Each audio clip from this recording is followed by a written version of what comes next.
ପଣ୍ଡିତ ଜବାହରଲାଲ ନେହେରୁ ଦଶଧାଡ଼ି ଓଡ଼ିଆ ରଚନା। ପଣ୍ଡିତ ଜବାହରଲାଲ ନେହେରୁ ଭାରତର ପ୍ରଥମ ପ୍ରଧାନମନ୍ତ୍ରୀ ଥିଲେ। ସେ ଜଣେ ମହାନ ନେତା ତଥା ସ୍ୱାଧୀନତା ସଂଗ୍ରାମୀ ଥିଲେ। ସେ 14 ନଭେମ୍ବର 1899ରେ ଆହ୍ଲାବାଦ ବର୍ତ୍ତମାନର ପ୍ରୟାଗରାଜରେ ଜନ୍ମଗ୍ରହଣ କରିଥିଲେ। ସେ ପଣ୍ଡିତ ନେହେରୁ ଏବଂ ଚାଚା ନେହେରୁ ନାମରେ ମଧ୍ୟ ଜଣାଶୁଣା। ସେ ଶାନ୍ତିର ଉପାସକ ଥିଲେ ଏବଂ ତାଙ୍କର ପଞ୍ଚଶୀଳ ପାଇଁ ପ୍ରସିଦ୍ଧ ହୋଇଥିଲେ। ତାଙ୍କ ପିତାଙ୍କ ନାମ ମୋତିଲାଲ ନେହେରୁ ଏବଂ ମାତାଙ୍କ ନାମ ସ୍ୱରୂପରାଣୀ ନେହେରୁ ଥିଲା।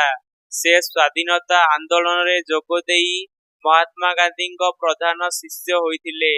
ତାଙ୍କ ଜନ୍ମଦିନ ନଭେମ୍ବର 14କୁ ଶିଶୁ ଦିବସ ଭାବରେ ପାଳନ କରାଯାଏ। ଆମ ଦେଶର ସ୍ୱାଧୀନତା ପାଇଁ ତାଙ୍କର ଅବଦାନକୁ ସର୍ବଦା ସ୍ମରଣ ଆମେ କରିବା ଉଚିତ।